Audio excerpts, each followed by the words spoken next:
సమత సూత్ర భూమిక సోమవారము పారాయణ. ఓం శ్రీ గురుభ్యో నమః.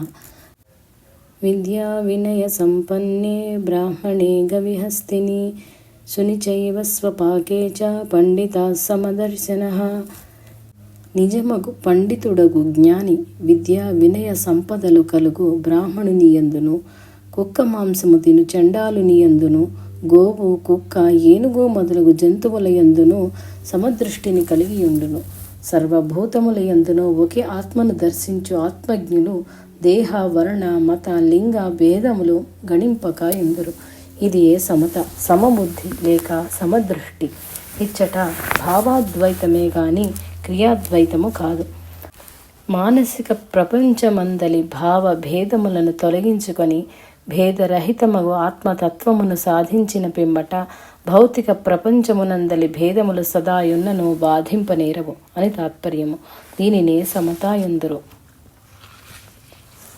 సుహృన్మిత్రార్యుదాసీనా మధ్యస్త్వత్వేష్య బంధుషు సాధుష్వపి చ పాపేషు సమబుద్ధిర్విశిష్యతే.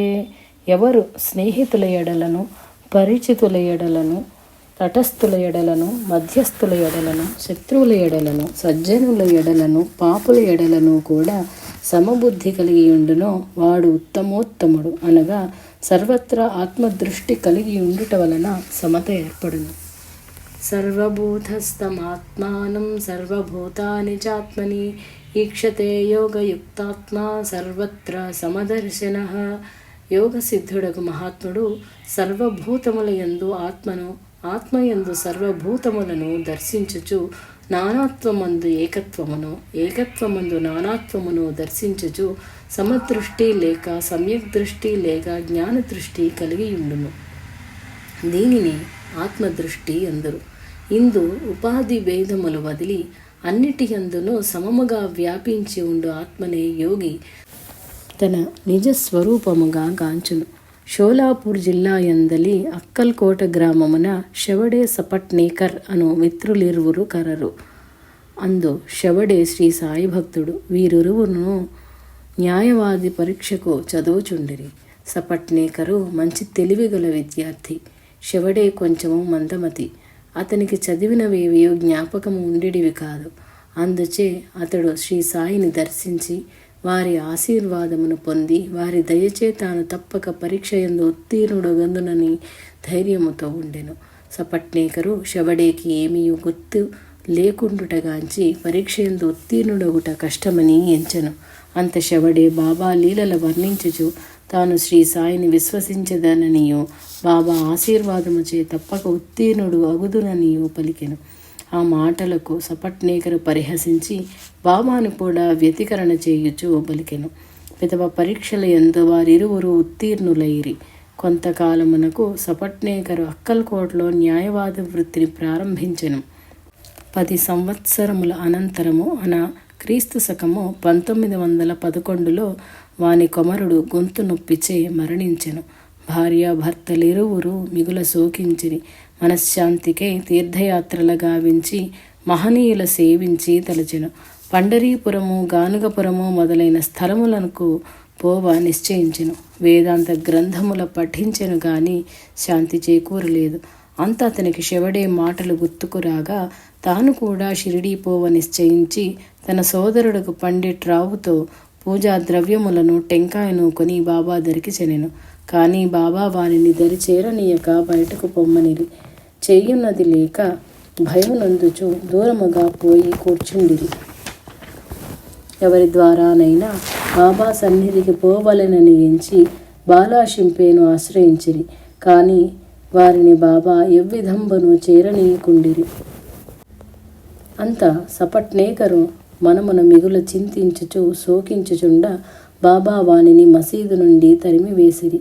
విచారముతో బాబా ఆజ్ఞను ధిక్కరించలేక తిరుగా దర్శింపవచ్చునని షిరిడీ విడిచెను. పిదప 1 వత్సర కాలము మనశ్శాంతి లేక గానుగపురము, మాడిగా మొదలగు ప్రదేశములు తిరిగే కానీ మనశ్శాంతి చేకూరకుండెను. అంత అతడు కాశీపోవ నిశ్చయించెను. ప్రయాణమునకు 2 దినములకు ముందు అతని భార్యకు స్వప్నమున ఒక ఫకీరు కనబడి ఆమె లకక్షే బావి నుండి నీరు తెచ్చుటకై పోవుచుండ, ఓ అమ్మాయి, నీవేళ శ్రమించదువు, నేను తెచ్చేదనని పలికెను. అంతే ఆమె భయమొచ్చి నీరు తేకయే వెనుదిరగా ఆమెను ఫకీరు వెంబడించెను. అంతలో స్వప్నము నుండి మేల్కొని ఆమె భర్తకు స్వప్న వృత్తాంతమును తెలిపెను. అంతవారు శ్రీ సాయి తమను కరుణింపనించి అటుల స్వప్నమును గోచరించి ఉందురని ఎంచి షిరిడీ చెనిరి. మసీదుకు పోవ బాబా లేండి తోటలో ఉన్నారన అచ్చటకు పోయి బాబాను దర్శించిరి. ఆమె తాను స్వప్నములో కాంచిన ఫకీరునకు బాబాకు ఏమీయో భేదము లేదని పలికిన. బాబాకు నమస్కరించి కూర్చుండిరి. అంత బాబా అచ్చటి వారిని కాంచి ఇటుల తెలిపెను. నా కాళ్ళు, చేతులు, పొత్తి కడుపు, నడుము చాలా దినముల నుండి నొప్పి పుట్టుచుండెను. ఎన్ని ఔషధములు సేవించినను నయము కాలేదు. కానీ ఇచ్చటికి వచ్చినంతనే నొప్పులన్నీ మాయమయ్యను. మిగిలో ఆశ్చర్యము కదా. ఇదంతయు సపట్నేకరు భార్యకు సంబంధించినదై ఉండెను. ఆమెకు నొప్పులు పోయినవి. ఈ విచిత్ర లీలకు భార్యాభర్తలు ఇరువురు మిగుల ఆశ్చర్యమును పొందిరి, ఆనందమును కూడా పొందిరి. ఆ మరునాడు సపట్నేకరు తాను ముందుగా బాబాను దర్శింపబోవ బాబా వానిని బయటకు బొమ్మనే. అంత సపట్నేకర్ మిగుల పశ్చాత్తాపమునంది. పూర్వం బాబాను నిందించినందులకు ప్రతిఫలమును అనుభవించుచుంటినని బాబా దయను ఎటులైనను బడయవలేనని అచ్చటనే కూర్చుండెను. తన శిరస్సును బాబా పాదములపై పెట్టి ప్రణామము చేసి గట్టిగా పట్టుకొనెను. అంత బాబా తన హస్తమున అతని శిరమును ఉంచెను. అంత సపట్నేకర్ ఎంతయో తృప్తిని శాంతిని బడిసి బాబా పాదములొత్తుచూ కూర్చుండెను.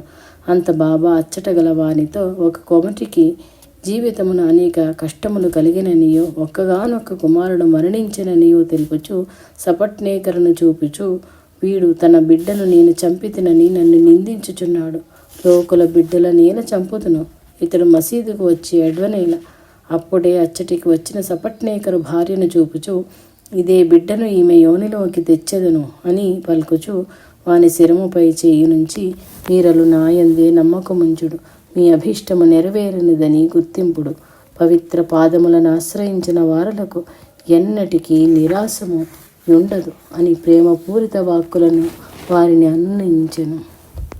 అంత సపట్నేకర్ దంపతులు తన్మయులై బాబాకు నమస్కరించి బసకు చనిరి. నిత్యము ఆ దంపతులు పూజా సామాగ్రిని కొని బాబా సన్నిధికేకి బాబాను పూజించి ఆనందించుచుండెడివారు. సపట్నేకర్ అడుగడుగునా బాబాకు నమస్కరించుటగాంచి బాబా వానితో ప్రేమ, వినయ, భక్తి, శ్రద్ధలతో ఒక్కపరి నమస్కరించినా చాలు అని పలికెను. సపట్నేకరునకు బాబా చావడి ఉత్సవములో పాండురంగ విఠలుడుగా గోచరించెను. కొంతకాలం అచ్చట బాబాను సేవించి అర్చించి పూజించి తమ గృహమునకు పోవనించి బాబాకు ₹1 దక్షిణనిచ్చి తిరిగి అడిగినచో ₹1 మనమున నిశ్చయించుకొనెను. అతడు బాబాకు దక్షిణ ఇయ్యగానే ₹1 దక్షిణ అడిగాను.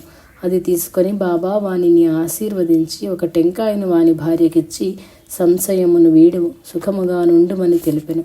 1 వత్సరము పిదప వారలు బాబా ఆశీర్వాదమున ఒక బాలుని గనిరి. 8వ మాసము రాగానే ఆ బాలుని బాబా సన్నిధికి తీసుకొని వచ్చి ఆ బాలునికి మురళీధర్ అను నామకరణము చేసిరి. ఆ పిదప మరి 2 కుమారులు కూడా కలిగిరి. వారిలో ఎంతో భక్తి విశ్వాసముతో బాబాను సేవించుచూ జీవించిరి. షోలాపూర్ నివాసియకు ఔరంగాబాద్కర్ భార్యకు కాపురమునకు వచ్చి 27 సంవత్సరములైనను సంతానము లేకుండుటచే మిగుల వ్యధ చెందుచు అనేక వ్రతములను ఆచరించి తీర్థరాజంబుల సేవించి పెక్కు దేవతలకు మొక్కియు ప్రయోజనము లేకపోగా తుట్టతుదకు షిరిడీ చేరి బాబాను వేడుకొనిది. కానీ ఎల్లవేళలా తన భక్త బృందముతో కూడి ఉండుటచే వారికి అవకాశము చిక్కకుండెను. తుదకు శ్యామకు తమ మనమునందుగల వేదనను తెల్ప వారికి ఏకాంత సమయమున బాబాను కలియున అవకాశము కల్పించేదనని పలికెను. ఆనాటి భోజనానంతరము శ్యామ బాబా చేతిని తుడుచుచు అవకాశమునకై చూచుచుండెను. అంతలో బాబా తన ఆసనముపై కూర్చుండ శ్యామ భార్యాభర్తలకు సైగ చేసి పిలిచి బాబాను ఆమెకు సంతానము ప్రసాదించమని వేడెను. ఆమె బాబాకు టెంకాయను పూజా ద్రవ్యములతో నొసంగి భక్తితోడ నమస్కరించెను. అంతా బాబా ఆ టెంకాయను ఆడించి చూచి అది కదులుచుండుట గమనించి ఆమెకు తప్పక సంతానము కలుగునని పలికి టెంకాయను పగులగొట్టి సగ భాగము ఆమెకిచ్చి మిగిలిన సగము ఎల్లరకు పంచెను. వారిరువురు బాబా ప్రసాదమును ఆశీర్వాదమును కొని ఇంటికెగిరి. 1 సంవత్సరము లోపల వారికి ఒక కుమారుడు కలిగెను. వారు మిగులు సంతోషముతో బాబాకు ఉత్సవము జరిపి 5 మాసముల బాలుని కొని షిరిడీ పోయి బాబా పాదములపై ఉంచి బాబాను అనేక విధముల స్తుతించిరి. ఔరంగాబాద్కర్ శ్రీ సాయిబాబా అశ్వమగు శ్యామకరణకు శాలవైచుటకు 600 రూపాయలనిచ్చెను. దానితో శ్యామకరణకు శాలను వైచిరి. దామోదర్ సావల్ రాస్నే అను అతడు అధిక ధనవంతుడు. ఈతనిని బాబా దాము అన్నా అని పిలుచువారు. ఈతడు వ్యాపారస్తుడు, బాబాకు అత్యంత ప్రియుడు. ప్రతి సంవత్సరము శ్రీరామనవమి ఉత్సవములందు 1 దినమున బీదలకు అన్నదానము చేయువాడు. ఈతని మిత్రుడొకడు పత్తి వ్యాపారము చేయుటకు భాగస్థుడవు కమ్మని మంచి లాభముండునని అనేక విధముల బోధించెను. బాబాను సంప్రదించనిదే చెయ్యరాదని విషయములన్నీ తన మిత్రుడకు శ్యామకు జాబు వ్రాసి బాబాను సంప్రదించి ఏమన్నది తెలుపమని లిఖించే. ఆ లేఖను కొని శ్యామ బాబా దరికేగా, బాబా దాముకి పిచ్చి పట్టినది, అత్యాశకు పోవుచున్నాడు, వానికేమి లోటని భగవంతుడిచ్చిన దానితో తృప్తి చెందక పైకి ఎగురనేలా అని పలికెను. శ్యామ చేత గల ఆ జాబేమి అని ప్రశ్నించెను. అంత శ్యామ, బాబా నీవు సర్వాంతర్యామి, ఈ లేఖ అందరి విషయములెల్ల ముందుగానే విశదీకరించితివి, మరల నన్నేల ప్రశ్నించుట అని ఆ లేఖను బాబా సన్నిధిని ఉంచ ఆ లేఖను శ్యామాచే చదివించి దాముని ఆ వ్యాపారము చేయవలదని ఉన్నదానితో తృప్తి పడుమని తెలుపమనెను. శ్యామ బాబా వాక్యములను దాముకు తెలియచేసెను. జాబు అందుట చేతనే దాము స్వయముగా బాబా దరికి వచ్చి ఆ జట్టి వ్యాపారమును కలుగు లాభములు వివరించి అనుమతి కోరెను. కానీ బాబా వానికి వలదని చెప్పి ఆ వ్యాపారము నుండి విరమింపజేసెను. కొలది కాలమునకు పత్తి ధర పడిపోవుటచే పత్తి వ్యాపారస్తులు మిక్కిలిగా నష్టపోయిరి. ఇటులనే ధాన్యము, బియ్యము, గోధుమలో వ్యాపార విషయములు కూడా బాబా అనుమతి కోరగా రానున్న కష్ట నష్టముల నిరింగిన బాబా ఆ వ్యాపారముల నుండి విరమింపజేసెను. శ్రీ సాయి పరమేశ్వరుడు కాన భూత భవిష్యత్ వర్తమానముల నిరింగి ఎల్లరకు ఎప్పుడు ఏది చేయవలెనో తెలిపిడివాడు. ఎవరికి ఎప్పుడు ఏది ఎనగూర్చవలెనో అటుల చేసి ఆశ్రితులను అనేక విధములా కాపాడేడివాడు. ఈ దాము అన్నాకు సంతతి లేకుండెను. వాని జాతకమున సంతాన యోగము లేదని అనేక జ్యోతిష్కులు బల్కుటచే నిరాశ చెంది ఉండెను. ఒకనాడు శ్రీ సాయికి గోవా నుండి రాలే అను మమలతదారుడు 1 బుట్టెడు మామిడి పండ్లను శ్యామ పేర పార్సిల్ పంపెను. శ్యామ ఆ పండ్లను బాబా వద్దకు తెచ్చి ఉంచెను. బాబా వెంటనే 4 పండ్లను తీసి తన వద్ద నుంచుకొని ఇవి దాము అన్నా కొరకు అని దాచి ఉంచెను. ఇంతలో దాము బాబా దర్శనమునకై వచ్చి నమస్కరించినంతనే బాబా ఆ పండ్లను దాముకిచ్చి వాటిని వాని చిన్న భార్యకి ఇమ్మెనను. శ్రీ సాయి ఆశీర్వాద ఫలమున వారికి 4 కుమారులు 4 కుమార్తెలు కలిగిరి. బాబాపై దాముకు గల భక్తి విశ్వాసములు చాలా స్థిరముగా నుండిడివి. అతడు బాబాను జీవితాంతము సేవించుచూ గడిపెను. ఇతడు ఒక పరి బాబా వద్ద కూర్చుని మాటలాడుచు నీ సన్నిధికి అరుగుదించు వారెల్లరూ ముక్తులగుదరాయని ప్రశ్నించెను. అంత బాబా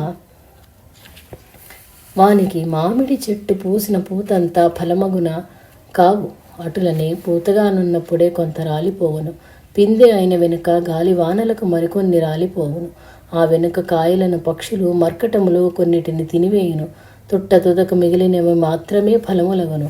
అటులని అన్ని సమస్యలను ఎదుర్కొని దృఢ విశ్వాసముతో స్థిరముగా పట్టిన పాదములను విడువక ఉండు జీవులు మాత్రమే ముక్తులగుదురు అని పలికిరి. బాబా ధరణి ఉన్నవారు ఆ విషయమును గ్రహించి ఎంతయో ఆనందించిరి. దాసుగణువుని బాబా ఆస్థాన హరిదాసుగా నిర్ణయించనని తెలుపుకొంటిమి. మహారాష్ట్ర దేశములో హరిదాసులు నిండైన కోటు, పంచ, తలపాగా మొదలగు దుస్తుల ధరించువారు. అటులగాక దాసుగణువుని బాబా నారదుని వలె పంచ, పై కండువాను నడుముకు చుట్టి కట్టుకొని మెడయందు పూలమాలను ధరించమనెను. నాటి నుండి హరిదాసులెల్లా నారదీయ వేషమని అనుకరించిరి. దాసుగను తన హరికథల ద్వారా, భజనల ద్వారా, సంకీర్తనల ద్వారా శ్రీ సాయి లీలలను దేశమందంతటా వ్యాప్తి నొందింపజేయువాడు.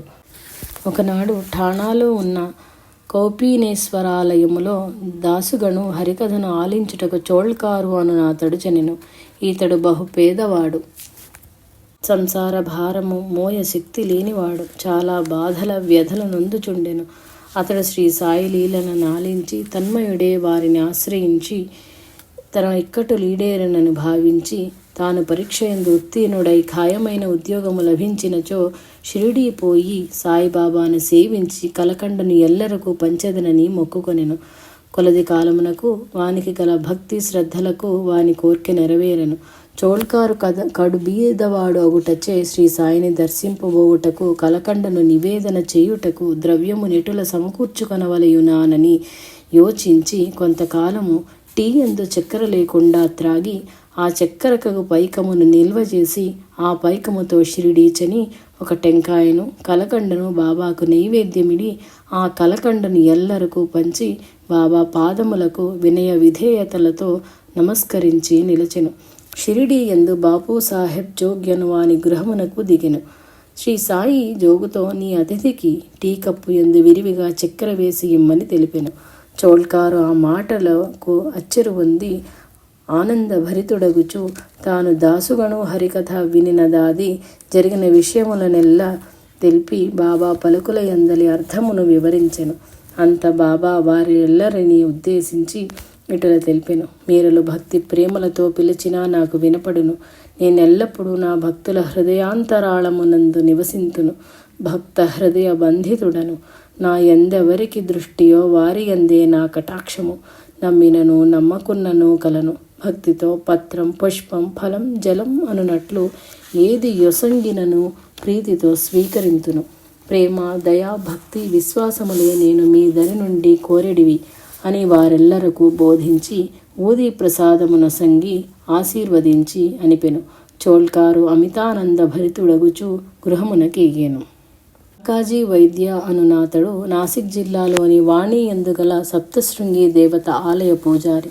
అతడు అనేక దినముల నుండి మనశ్శాంతి లేక వ్యధనొందుచు ఒకనాడు దేవాలయమునకేగి ఆ దేవతను తన మనోచాంచల్యము బాపుమని ప్రార్థించెను. ఆనాటి రాత్రి స్వప్నమున దేవత ఆగుపడి బాబా దరికి పొమ్ము, నీకు మనశ్శాంతి చేకూరగలదని పలికి అదృశ్యమాయెను. అతడు మేల్కాంచి దేవిక తెలిపిన బాబా ఎవరై ఉందురా అని యోచించి త్రయంబకేశ్వరునే బాబాయని తెలిపియుండనోపునని ఎంచి పుణ్యక్షేత్రము త్రయంబకము చని అచ్చట 10 దినముల నుండి జపతపంబుల గావించుచు నిత్య అభిషేకములు గావించి త్రయంబకేశ్వరుని సేవించెను. అతనికి ఏమియో శాంతి చేకూరక తిరిగి గృహమునకి అరిగి దేవిని ప్రార్థింపదొడంగెను. దేవి స్వప్నమున గోచరించి అనవసరముగా త్రయంబకమేల చెనితివి బాబా అనగా షిరిడి శ్రీ సాయి బాబా అని తెలిపాను. ఆనాటి నుండి షిరిడి ఎట్లు పోవుట బాబాను గాంచుట ఎట్లా అని ఆతృత నొందుచుండెను. భగవానునికే భక్తుడు 1 అడుగిడినా అట్టి భక్తునికే భగవంతుడు 10 అడుగులు వైచును కదా. అంతలో శ్రీ సాయిబాబా ప్రియభక్తుడైన శ్యామ కాకాజీ ఇంటికే అరుగుతించెను. వారిరువురు ఒండరుల తెలుపుకొనుచు శ్రీ సాయిబాబా ఏ శ్యామను వాణికి పంపేయని ఎరింగి ఆనందించిరి. శ్యామ వాణికెటులు అరుదించెనో కాంతము.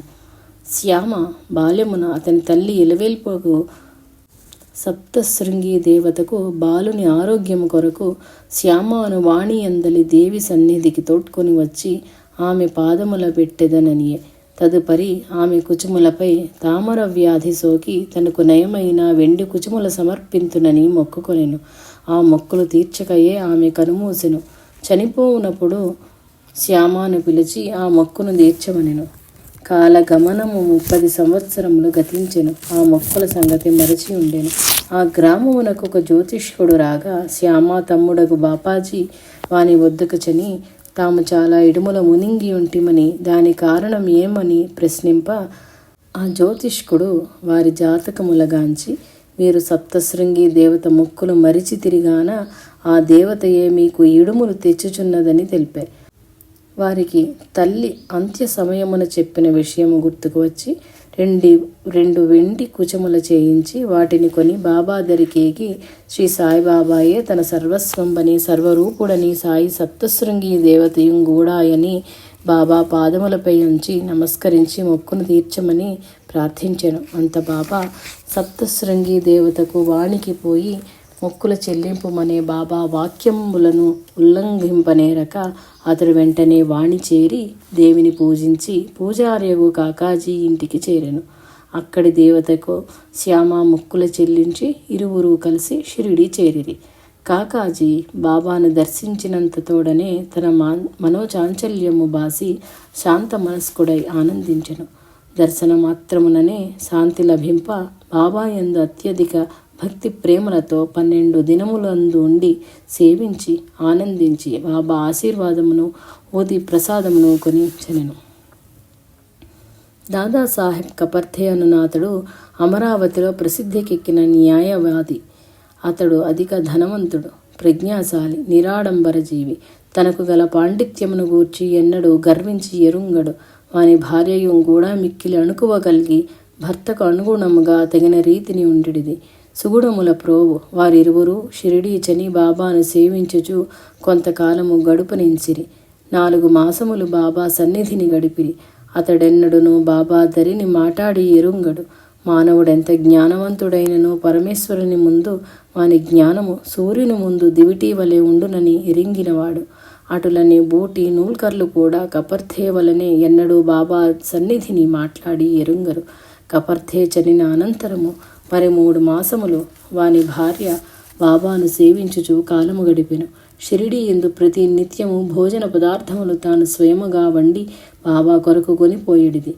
ఆమె భక్తి ప్రేమలనెల్లరకు బోధింపరించి బాబా ఒకనాడు భోజన సమయమున ఆమె కొని తెచ్చిన సాంజ, పూరి, అన్నము మొదలగు పదార్థంబుల తెచ్చిన వెంటనే ఆతృతతో కొని వాని నెల్ల కడుపార ప్రీతితో భుజించి సంతుష్టులైరి. ఆ దృశ్యమును గనిన శ్యామ, బాబా ఇది ఏమి పక్షపాతము? ఒకరు కొని తెచ్చినవి ముట్టనైన ముట్టవే, ఆమె తెచ్చినవి ఏల ఇంత ప్రీతితో ఆరగించుచుంటివి? ఆమె ఆధిక్యత ఏమి అని ప్రశ్నించెను. ఈ భోజన పదార్థములు యథార్థముగా మిక్కిలి అమూల్యమైనవి. గత జన్మలో ఈమె ఒక వర్తకుని గోవు. అది ఎక్కువ పాలనిచ్చుచుండెను. తదుపరి ఒక తోటమాలి ఇంట జన్మించెను. పిదప ఒక క్షత్రుని ఇంట బుట్టి ఒక వర్తకుని వివాహమాడెను. ఆ వెనుక ఒక బ్రాహ్మణుని గృహమున జన్మించెను. ఆమె మనస్సు అతి నిర్మలము. ఆమె నాకు అతి సన్నిహితురాలు. కాన ఆమె తెచ్చిన భోజనమును ప్రీతితో ఆరగించుచుంటినని పలికెను. ఆ పిదప ఆమె బాబా పాదములొత్తుచుండ బాబా ఆమె చేతుల బట్ట తొడంగెను. అది ఎల్లరూ ఎంతయో వింతగా గాంచదొడంగిరి. బాబాకు ఆమె ఎందలి ప్రేమ అపారము. వారు ఆమెకు రాజారాం అను మంత్రమును ఉపదేశించి మిగుల ఆనందము కూర్చెను.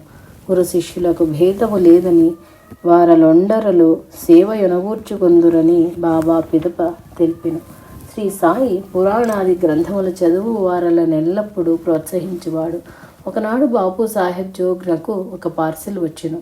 అది బాల గంగాధర్ తిలక్చే వ్రాయబడిన గీతా రహస్యము గ్రంథము. దానిని బాబా సన్నిధికి తెచ్చెను.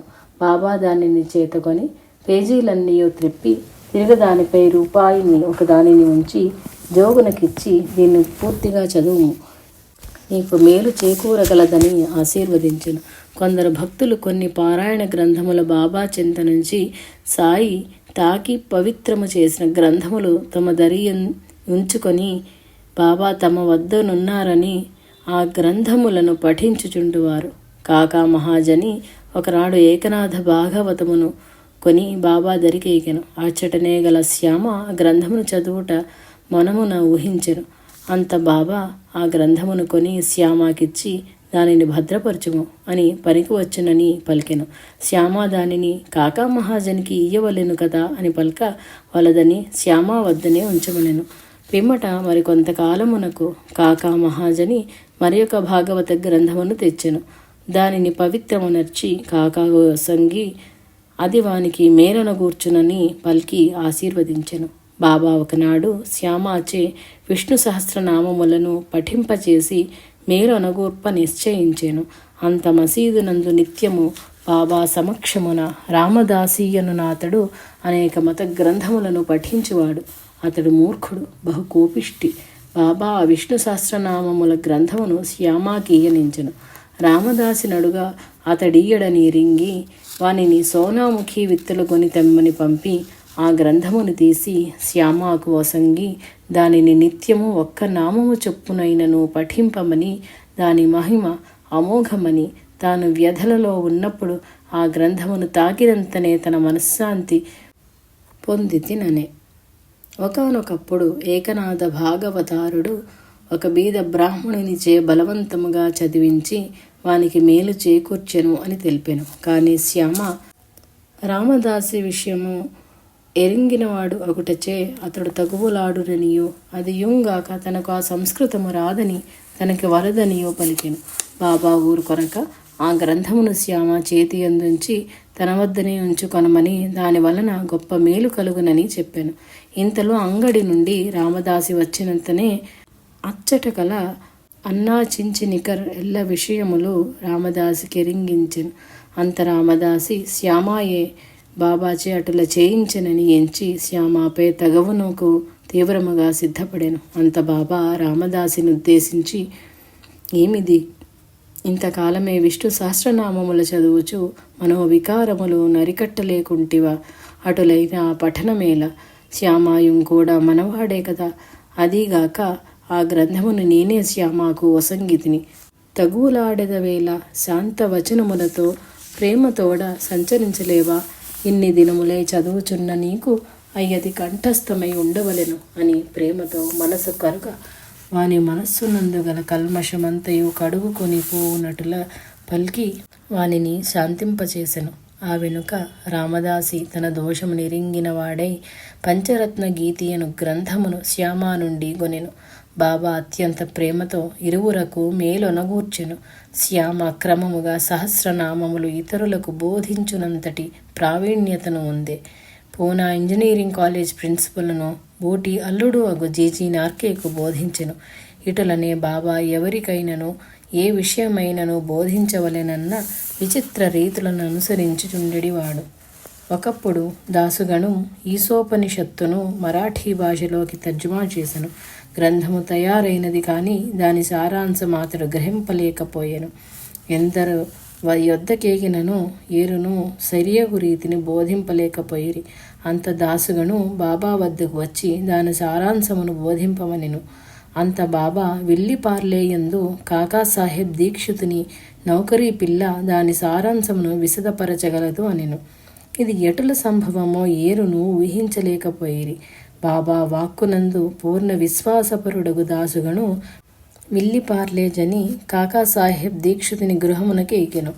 వారి ఇంట బస చేసెను. మరునాడు ఉదయమున దాసుగణం నిద్ర లేచుసరికి వారింట గల నౌకరీ పిల్ల ఇల్లును శుభ్రపరచుచు ఎర్రని చీరను వర్ణించు పాటనొకదానిని మహదానందముగా పాడుచుండెను. ఆ దృశ్యమును గాంచిన దాసుగణుకు ఒక ఊహ జనించెను. ఎంతటి దరిద్రమును అనుభవించుచున్నను పరమేశ్వరుడు ఇచ్చిన దానితో తృప్తి పొందిన ఆ బాలిక హృదయమున ఆనందమే కాని దుఃఖము లేదు కదా అని అనుకొనెను. ఆ మరునాడు రావు బహదూర్ గారు ఎంవి ప్రధాన్ గారికి ధోవతులియ్యగా ఆ నౌకరీ పిల్లకు కూడా ఒక చెక్కని చీర నిమ్మని తెలిపి ఇప్పించెను. ఆ బాలిక ఆ కొత్త చీరను ధరించి తోటివారితో మిక్కిలి ఆనందముతో ఆడి పాడి మరునాడు ఆ చీరను ఇంటి యందు భద్రపరిచి ఎప్పటి వలె ఆనందముగా పాడెను. అదెల్లా దాసుగను గమనించుచు శ్రీ సాయిబాబా యొక్క బోధనా పద్ధతికి మిగులు ఆశ్చర్యపడెను. తనకక్కడే బోధించినచో ఆ చీర ఆ బాలికకు ఎట్లు ఇయ్యబడును? సర్వమునందు పరమేశ్వరుడు కలడు. పరమేశ్వరుడు సంగిన దానితో తృప్తి నొందిన వారికి నిరంతర ఆనందమే కాని దుఃఖమనుట మాటయే ఉండదు. ఏది జరిగినను భగవానుని ఇచ్చననుసరించియే జరుగును కానీ వ్యతిరిక్తముగా జరగనేరదు, జరగదు. ఈ ఈశోపనిషత్తును ఉపనిషత్తులన్నింట మిన్నగా ఎన్నుదురు. దీనిని మంత్రోపనిషత్తని వాజసనేయమని కూడా అందురు.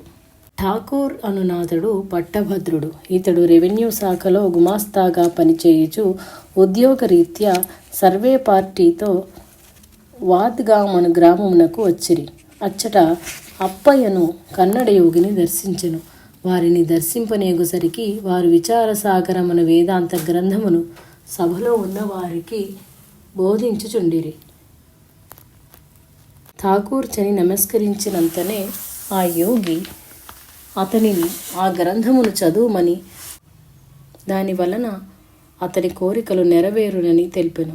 ఆ వెనుక అతనికి ముందు ఉద్యోగరీత్యా ఉత్తర దిశకు చెనవలసి వచ్చుననియు, అట్టితరి అతని భాగ్యవశమున గొప్ప యోగిని కలవగలియడని, ఆ యోగి ఇతనికి మంచి మార్గమును చూపి శాంతి ఆనందముల కలుగు చేయునని తెలిపెను. అవి ఎల్ల మనంబుల నిడుకుని ఆ యోగికి ప్రణమిల్లి ఆ చోటు విడెను. మరికొంతకాలమునకు జున్నూరుకు బదిలీ చేయబడిను. మార్గమధ్యమున ఉన్న వహనే లోయను ఎనుబోతిపై దాటవలసి వచ్చెను. అది చాలా బాధ కలిగించెను. ఆ తదుపరి కళ్యాణ్కు బదిలీ చేయబడెను. అచ్చట శ్రీ సాయి భక్తుడకు నానాసాహెబ్ చంద్రోర్కర్తో పరిచయం ఆయను. అతని ద్వారా శ్రీ సాయిని గూర్చి అనేక విషయములు తెలుపుట చేయబడెను. తాను షిరిడీ పోవ నిశ్చయించెను. నానా షిరిడీ పోవచ్చు ఠాకూర్ని పిలిచెను. కానీ ఠానాలో పని కలుగుటచే ఠానా పోవలసి వచ్చి వెడలెను. ఠానా చేరగానే పని వాయిదా పడెను. వెంటనే అచ్చట నుండి షిరిడీ చేరెను. ఈతడు షిరిడీ పోవుసరికి నానా తిరిగి కళ్యాణ్ పోయి ఉండెను. అన్య స్నేహితులు షిరిడీ ఎందు కలియుటచే వారితో మసీదుకు చని బాబాకు నమస్కరించెను. అంత బాబా వానితో, ఇచ్చటి మార్గము అప్ప బోధించు నీతులు అంతటి సులభమైనవి కావు. ఎనుబోతుపై సవారీ చేయునంత సులభమైనది కాదు. ఈ వేదాంత మార్గము మిక్కిలి కఠినమైనది, చాలా కృషి చేయవలసి ఉండును అని పలికెను. దాని భావమును ఠాకూర్ తప్ప అన్యులు గ్రహించలేకుండిరి. అంత ఠాకూరు కన్నడ యోగి తెలిపిన వెళ్ళ సత్యమని, యోగులెల్లరూ ఒక్కటే అనియో, శ్రీ సాయి పరమేశ్వరుండే అని ఎరింగి సాయి పాదములపై పడి నమస్కరించి తనను ఆశీర్వదించి ఉద్ధరించమని ప్రార్థించెను. అంత బాబా అప్ప తెలిపిన వెళ్ళ సత్యములు. వానిని చదివినంత మాత్రమున ప్రయోజనము లేదు, వానిని ఆచరణ యందు ఉంచుము అని వానికి హితము పలికి తగు రీతిగా బోధించెను. విజయానందుడను దక్షిణాది సన్యాసి మానసరోవర యాత్రార్థి అయి బయలుదేరి మార్గమధ్యమున శ్రీ సాయి సంగతిని విని షిరిడిలో ఆగెను. అక్కడ హరిద్వారము నుంచి వచ్చిన సన్యాసి సోమనాథ స్వామిని కలిసెను. వాని వలన మానసరోవరమునకు పోవు మార్గముల వివరములను అడిగి తెలుసుకొనెను. మానసరోవరము గంగోత్రికి 500 మైళ్ళ దూరమున ఉన్నదని, మంచు ఎక్కువయని, ప్రతి 50 క్రోసులకు భాష మారుననియో, భూటాన్ ప్రజలు మిక్కిలి సంశయ నైజము గలవారనియో తెలిసి యాత్రను విరమించి శ్రీ సాయి పాదములకు నమస్కరించ బాబా వానిని మిక్కిలి కోపగించి, ఈ పనికిరాని సన్యాసిని తరిమివేయుడు, వాని సాంగత్యము మనకు ఉపయుక్తము కాదు అని పలికెను. సన్యాసి మిక్కిలి భయమునంది ఎటులైనను శ్రీ సాయిని విడువరాదని నిర్ణయించుకొని అచ్చటినే నిలిచిపోయెను. ఉదయము దర్బారు సమయమున మసీదు అనేక మంది భక్తులతో నిండి ఉండెను. వారనేక విధముల బాబాను పూజించుచుండిరి. కొందరు వారి పాదములకు అభిషేకించి వారి బొటన వేలుల నుండి వచ్చు తీర్థమును సేవించుచు కండ్లకు రాచుకొనుచు శిరమున జల్లుకొనుచు ఉండిరి. కొందరు బాబాకు అత్తరు గ్రంథముల పూయిచుండిరి. కొందరు పూలహారములచే అలంకరించుచుండిరి. ఇటుల జాతి మత భేదము లేక ఎల్లరూ వారి వారి తోచిన రీతుల బాబాను సేవించుచుండిరి. ఆ సన్యాసి మనసు ఆనందముతో ఉప్పొంగ అచ్చోటు వీడలేక అచ్చోటనే నిలిచెను. 2 దినముల వెనుక వాని తల్లికి జబ్బుగా ఉన్నదని లేఖరాగా సన్యాసి తల్లిని చూడగోరెను. బాబా దరిచేరి అనుజ్ఞను వేడెను. బాబా, నీ తల్లిని వీడలేని వాడవు, మమత చూపువాడవు, సన్యాసము నిందులకు పుచ్చుకొంటివి. కాషాయ వస్త్రము ధరించువానికి దేని యందునూ అభిమానము ఉండరాదు. నీవు నీ బసకు పోయి స్థిర మనస్కుడవై ప్రభుని ధ్యానించుము. ఈ శరీరము శిథిలమై నశించున్నది. వేణిపైనను మోహము పనికిరాదు. తలుపులన్నీయు బిగించి లోన నివసింపము అనగా అంతర్ముఖుడవు గమ్ము. లేనిచో చోరులు నీ సొత్తునెల్లా కొనిపోగలరు. ఊర్య పుణ్య వశమున నీవిచ్చటికి రాగలిగితివి. నీవిటులై అనర్చిన తప్పక మోక్షమును పొందదెవు అని తెలిపెను. 3 సప్తాహములు భాగవత పారాయణము చేయమనిరి. మరణకాలమునకు ముందు పఠించు రామ విజయమును పఠింపుమనెను. బాబా తెలుపునటులనే అతడవి ఎల్లా ఉనర్చెను. అన్నియు పూర్తి అయిన పిదప సన్యాసి బాబా తొడపై ప్రాణముల బాసెను. ఈ విధముగా వానికి సద్గతిని కలిగించిరి. శ్రీ వాసుదేవానంద స్వాములు మహాశక్తి సంపన్నులు, జ్ఞాని, సర్వశాస్త్రములు ఎరింగినవాడు, దత్తాత్రేయ భక్తుడు. ఈతడు ప్రచారము చేయుచు కాశీ నుంచి రాజమహేంద్రవరపురమునందు మకాం చేసియుండిరి. వీరిని శ్రీ సాయి తెంబేస్వామి అనడివారు. వీరిని దర్శించుటకై నాందేడ్ న్యాయవాదియగు పుండలీకరావు తన మిత్రులతో చెనెను. అతడు స్వామికి నమస్కరించి మాట్లాడినప్పుడు సంభాషణయందు షిరిడీ శ్రీ సాయిబాబా నామము వచ్చెను. అంత ఆ స్వామి పుండలీకరావునకు ఒక టెంకాయ నొసగి తన పేరున అనేక వందనములతో శ్రీ సాయికి సమర్పింపుమనెను. శ్రీ సాయిని తన్ను మరవవలదని, తన యందు ప్రేమ చూపమని, తన తరపున వేడుమని తెలిపెను. స్వామి కూడా నిత్యము అగ్నిహోత్రమును నుంచి హోమము చేయువాడు. శ్రీ సాయికి సోదరుని వలె పుండలీకరావునకు తోచెను. యోగులెల్లరూ ఒక్కటేననియో వారెల్లరికి సంబంధముండునను విషయము ఇందు విశదమగును. పిదప ఒక మాసమునకు పుండలీకరావు తన మిత్రులతో షిరిడీకేగెను. అప్పుడు వాసుదేవానంద స్వామి ఇడిన టెంకాయను వెంటగొనెను. వారు మన్మాడు చేరుసరికి ఫలవారమునకై కారపు టటుకులను తినుచుండిరి. అందు కారము అధికమొగుటచే చేయునది లేక చెంతనున్న టెంకాయను పగలగొట్టి అందు కలిపి తినిరి. వారు షిరిడీ చేరి శ్రీ సాయిని దర్శించే సమయమున పుండలీకరావునకు తన పొరపాటు జ్ఞప్తికి వచ్చెను. మనంబునందు మిగిల భీతి నొందుచుండెను.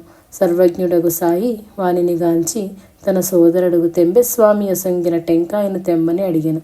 అంతా ఆ న్యాయవాది మిగుల పశ్చాత్తప్తుడగుచు తన పొరపాటును క్షమింపమని బాబా పాదములపై పడి ప్రార్థించెను.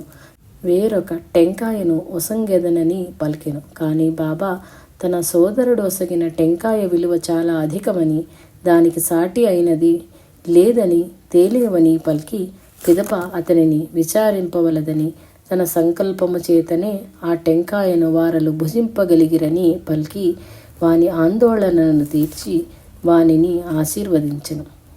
శ్రీ సాయి ఒకనాడు తన వద్దనున్న భక్తులతో ముచ్చటించుచు ఇట్లని, నా వద్దకిందరు ప్రజలు వచ్చుచున్నారు. ఎల్లరూ ఐహిక విషయములను వాంఛలను అర్థించువారలే కాని పరమార్థ చింతనతో జ్ఞాన సముపార్జనకై ఒక్కరైనను వచ్చుటలేదు. నా భాండాగారమున వలయునంత జ్ఞాన ధనము కలదు. దానికి తలుపులు గాని తాళములు గాని లేవు. ఎవ్వరైనను యథేచ్ఛగా ఇచ్చవచ్చినంత కొనిపోవచ్చును. అట్టి జ్ఞానభిక్షను అర్థించువారు గాని దాని యందు అభిలాష గలవారులు గాని ఒక్కరైనను అరుగుదించుటలేదు అని పలికెను. జ్ఞానాంధకారమును పారద్రోలు జ్ఞానదీపికయగు శ్రీ సాయి సాధురూపుడై సామాన్య భక్తుని రీతి అవతరించి మానవులను ఉద్ధరించు సమకట్టి ఎల్లరను అన్ని రీతులా నడిపించుచు భవబంధముల పారద్రోలి వారిని విముక్తుల చేసెను.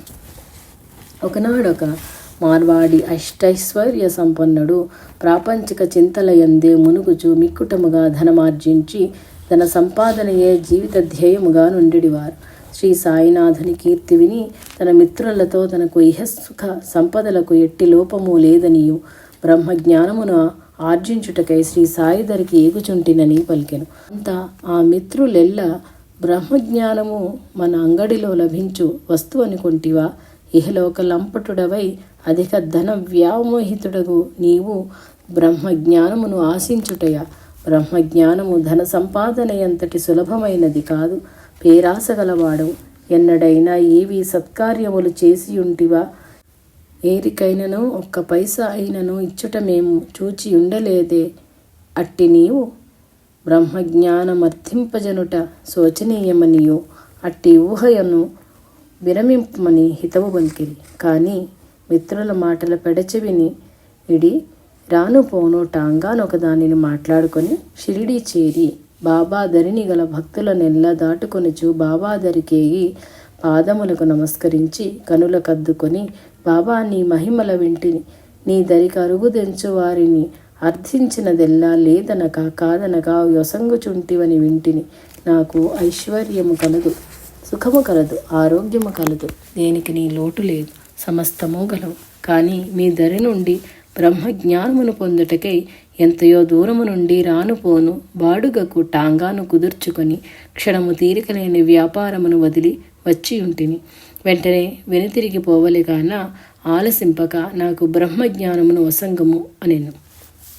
అంత బాబా వానితో, అయ్యా, ఎందరో నా దరికి ఐహిక వాంఛలతోడని వచ్చుచుండిరి, కానీ నీ వలె బ్రహ్మజ్ఞానమును అపేక్షించి వచ్చువారు ఒక్కరైనను లేరు. నేడెంత సుదినము నా దరిని ఖజానా నిండి పొర్లుచున్నది. అతి త్వరితముగా నీ కొసంగగలనని పలికి పక్కవారితో సంభాషించుచు సంభాషణ మధ్యమున ఒక యువకుని పిలిచి నందుడను మార్వాడి వద్దకు వెంటనే పోయి 5 రూపాయలు తెమ్మని వెంటనే పంపివేయుదునని కబురు పంపెను.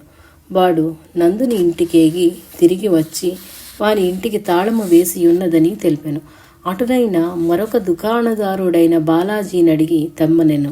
అచ్చటికి కూడా పోయి అతడు తిరిగి వచ్చి ఆ దుకాణము మూసియుండెనని పలికెను. అటులనే మరి 2 దరికి పంపెను. వారెల్లరూ కూడా గ్రామమున లేకుండిరి. ఇటుల జరుగునదంతయు ఆ మార్వాడి చూచుచుండెను. అతని జేబియందు చాలా ధనముండెను, కానీ లోభి. అందుచే తన వద్దనున్న ధనములో బాబాకు వలయు సొమ్ముని ఇయ్యలేకపోయెను. మరియు తనకు ఆలస్యమగుచున్నదని ఆలస్యమైన టాంగావాడు బాడుగ ఎక్కువ అడుగునని బాబాను తొందర చేయదొడంగెను. అంత శ్రీ సాయి చిరునగవు చిందులాడ ఇటుల తెలిపెరు. ఓయి, ఆ బాలుని బ్రహ్మమును తెచ్చుటకే పంపి ఉంటిని, ఏరును లేకుండిరి. అయినను ఆ బ్రహ్మము 25 నోట్లు రూపమున గలడు, తీర్చి చూచుకొనుము అనెను. అంతా మార్వాడి అందలి అర్థమును గ్రహించి తన జేబునందలి పైకమును లెక్కింప 5 రూపాయల నోట్లు 25 ఉండెను. అంత నాతడు మిగుల లజ్జితుడాయెను. అంత బాబా, ఓయి వెర్రివాడ, బ్రహ్మజ్ఞానమన అంత సులువైనదని ఎంచితివా? ధనమున్నచో పొందజాలనిది లేదని భావించితివి, కానీ బ్రహ్మజ్ఞానము ధనము వలన లభ్యమగునది కాదు. 5 రూపాయల కొరకు నేనింతమంది వద్దకు తిప్పుచున్నప్పటికీ నీ వద్దన ఉండి కూడా నీవు ఇయ్యజాలకపోతివి. దానిపై నీకెంత మమకారము కలదో ఊహింపు. బ్రహ్మజ్ఞానమన సర్వజగత్తునందు ఇమిడియున్న శక్తియే బ్రహ్మమని, ఆ శక్తియే నీయందు నాయందు సర్వజీవరాశులయందును చేతనాచేతనములయందు కలదను జ్ఞానమును కలిగియుండుట. దానిని పొందుటకు మనస్సును నిగ్రహించి మంచు చెడుల వివేకము విచక్షణ కలిగి యోగి పుంగవులను ఆశ్రయించి లభ్యము కాగలదు, కానీ అన్యము కాదు. అటులని అన్నీ విడిచి కాషాయ అంబరము ధరించి అడవుల వసింపనవసరము లేదు. నీ మనస్సే సర్వమునకు కారణము కాన అట్టి మనస్సుని నిలకడ చేసి అంతర్ముఖుడవై నేను అన ఏమో ఎరింగి అదే సర్వత్రా సర్వమునందు అఖండముగా గలదనడి జ్ఞానమును అనుభవపూర్వకముగా నెరుంగవలెను అని ఎంతయో ప్రేమతో బోధించి తెలిపెను. అంతా మార్వాడి ఆశీర్వదింపబడి వెడలిపోయెను. ఆనాడు అచ్చట చేరిన వారెల్లరూ ఈ విందు భోజనమును ఆరగించిరి. సర్వత్రా సమత గోచరింప మెల్లన గ్రహించిరి. సమత అనగా ప్రభుని కృపా విశేషంబుచే ఉద్భవించిన ఎల్లరును సమభావనతో గాంచుట, కర్ణ బిడ్డల వలె పరుల బిడ్డలను గాంచుట అనిన తద్భావన కలిమిలేముల వ్యత్యాసమును చూడక మెలంగుట.